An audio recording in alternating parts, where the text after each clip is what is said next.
Hello, hello, hello. Didn't plan on going live tonight, but what the heck?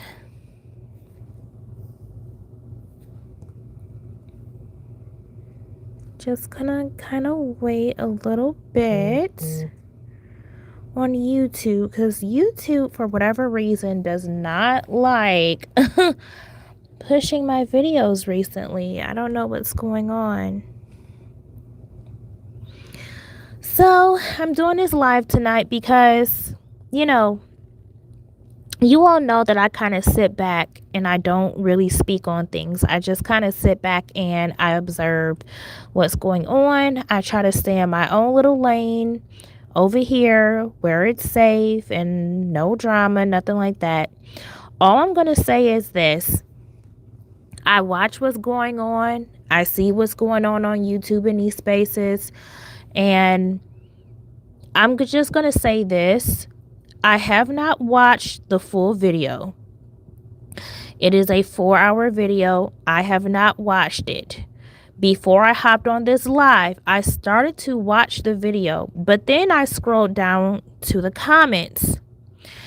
And Black women, all I can say is this, and I'm not going to say too much on it: have discernment about who you choose to listen to.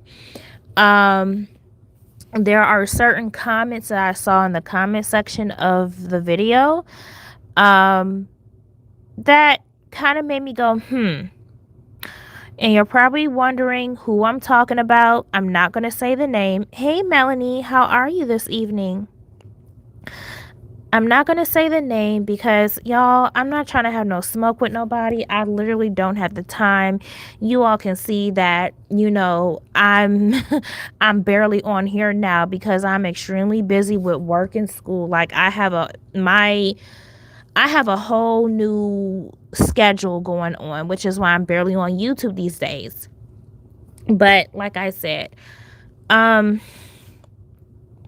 listen, you all have the right to listen to who you want to listen to.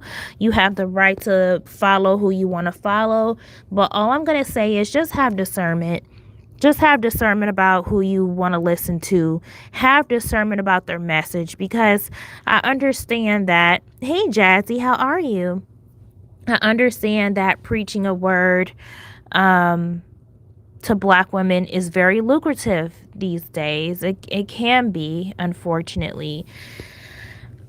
Before I make full judgment about the situation, listen, I have the weekend off. I have nothing to do but homework. So I will sit and listen to this 4-hour live on my free time. Normally I would not do this, but it's 4 hours. I'm going to listen to it.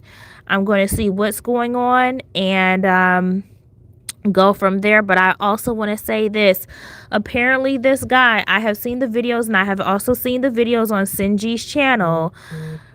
You all really need to be careful out here, because this is not a game. This is no longer YouTube stuff. This stuff is becoming real life in our face. These men are getting bolder.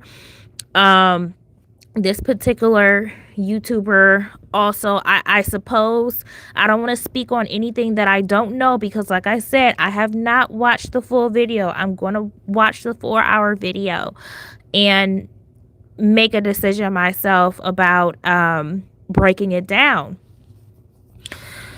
But a particular YouTuber had this guy, or clips, I don't know if he actually had him on the show. This same guy he's some rapper or whatever. You all know who I'm talking about, because you all have been watching the videos on this rapper that everybody's been talking about, because Sinji talked about it on her channel. He is a fucking loony bin, and he's threatening Black women and saying all type of crazy stuff. And listen, I just have so much on my mind about this stuff, and it's just, oh God, it's really overwhelming. It's scary. Oh, you said I'm doing well, looking for Hesse review material. How was your day? Oh my gosh, girl. Today, work was, well, thank God it was Friday, but today at work, work went pretty well today. Today was Friday. We had less surgical cases today. I had about 54 surgeries today. I had two turnovers, and then I had one incident with the heart cart. So if you're not familiar, if I have any surgical techs in here, I had an incident with the heart cart. Something was missing off of it. Well, there was a heart scope that they use in surgery for the patient. So the doctor used the scope, and for whatever reason, he couldn't see out of it. So they had to go into the emergency heart cart and grab a scope off of there. So now I have to now I have to order a brand new scope because my department is down to three cardiac scopes for the heart stuff, and that is not good because, for one, those scopes are a lot of money and it's going to be breaking the budget. So, but other than that, today was good. Today was good. The surgeries went well. um Everything went smooth. I had two turnovers today. Yeah, everything pretty much went well. But what I originally came on here to speak on, I just want you all to know, even though I'm not saying anything, I am laying back in the cut. I'm not oblivious to what's going on YouTube right now. I'm not oblivious to any of the drama that's going on. I'm just laying back in the cut, and I'm staying silent, and I'm being quiet about it, and I'm not talking about it. But I felt like I had to talk about this particular subject because, for one, um, this is a dangerous situation to where this guy is literally putting his face out there on YouTube saying what he's going to do to black women. And I'm glad that, listen, whatever it is that many people don't agree about Cynthia G, listen, sometimes we have to eat the meat and spit out the bones. However you feel about certain content creators, listen, I'm glad that she's using her platform to talk about this type of stuff, and I'm glad that she did that story, because that crazy rapper guy was actually threatening her. This is why we have to be careful on YouTube as black women, because I'm just going to be honest with you all. A lot of you all work in healthcare. A lot of you all work in the corporate field. A lot of you all do not have, little jobs that, you can lose, like, you have real lives and real careers. And listen, it is not worth you showing your face on here on YouTube. It's not worth it. Be careful out here, and be careful about commenting on certain videos as well, because these guys are crazy on YouTube. Because don't you realize that if I click on any of you all's channel name, I can view the stuff that you're commenting on, and I can see what you're leaving a comment on. Be careful about the stuff that you're commenting on, because you don't know if these men are stalking you online on YouTube, and you don't know if they're clicking your YouTube pages and watching the stuff that you comment on, because that is a feature on YouTube. Because I can click on any channel right now and see your comments. Be careful. Oh, you said hopefully I am a future surgical tech. I found a new channel, a few channels or two on surgical setups. That's awesome. There's actually a black woman. She has a YouTube channel about being a surgical technologist as well. Oh, hey, Mokamami. 3 heart scopes. That's a big surgery center. Yes. Now, my department actually carries 5 scopes specifically for the emergency heart cart, but the one that was actually put on that case today, once it got in the room and it was time for the doctor to use and everything like that, now we have 70-degree scopes and we have 30-degree scopes and things like that. All those different type of scopes. So I think it was actually a 70-degree scope, and a lot of times what they're supposed to do in sterile processing is, in order to test those scopes, you actually have to look inside those scopes. So if the inside of the scope is blurry, or anything like that, you have to pay attention to the tip. And in the department, we do keep some type of little scope cleaner. You take a little pad and just kind of gently brush the end of that scope. So like I said, I don't know if the scope is damaged, or I don't know if that person simply did not take the time to just use some simple scope cleaner and make sure everything was good. But either way, girl, now I'm gonna have to order another scope. We originally had 5, now we're down to 3, and that's not good, because at this facility, we do a lot of hard cases and we do a lot of robots. We even do robots on the weekend. So we are a very busy facility. We do Da Vinci robotics on the weekends as well. We are very heavy in robots at this facility. Because even today, Friday, we had about, I want to say we had about 5 or 6 robots today. So even though today had a lesser caseload, still a lot of robots, but hey. Yeah, I'm so sorry, y'all. Like, it's like all I can do is talk about work, because that literally consumes me now. That's why I'm barely on here, and it's just, y'all, I gotta kind of get my motion going on, if that makes any sense. I gotta find a balance, you know what I mean? Oh, you found a channel called, yes, I found a channel called For the Love of Surgery. I'm gonna have to check that out. I'm definitely gonna have to check that out. That sounds cool. Thank you, Mocha Mommy. Thank you. I have a lot of respect for sterile processing we take for granted. Oh, girl. I could tell you so much about sterile processing, because, girl, you know that's part of my stomping grounds right there, is sterile processing. I started off in sterile processing before I became a surgical tech and went upstairs.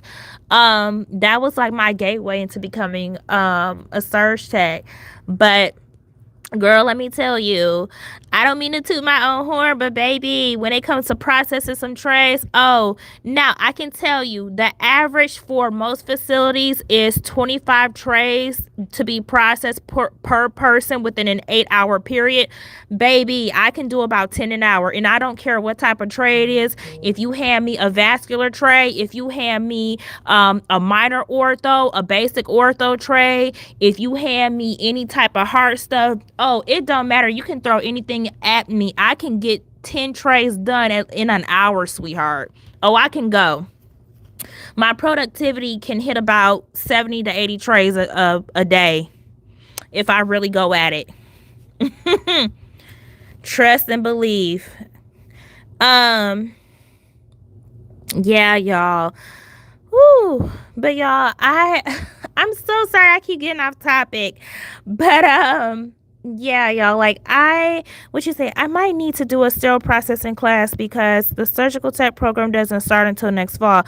Okay, here's the thing about it. Now, depending on what community college you're in or what school you're in, nowadays, I can tell you like this: sterile processing, you either need your ISHM license or your CBSPD. I still hold my CBSPD sterile processing. So the CBSPD, you renew every 5 years, and you need 100 CEUs. ISHM, you renew every year. So yeah. You say you have an intimate relationship with the autoclave. Oh, girl, yes, honey, yes. Don't forget the V Pro. Don't forget the V Pro machine. But yes. And let me tell y'all something. I even used to work at a facility where we did ETO processing. So if you're not familiar with ETO is another way of sterilization, which is gas. Now, I can tell you, if you're trying to get into sterile processing, you will need to probably learn about ETO, because I'm pretty sure they still have it in the textbooks.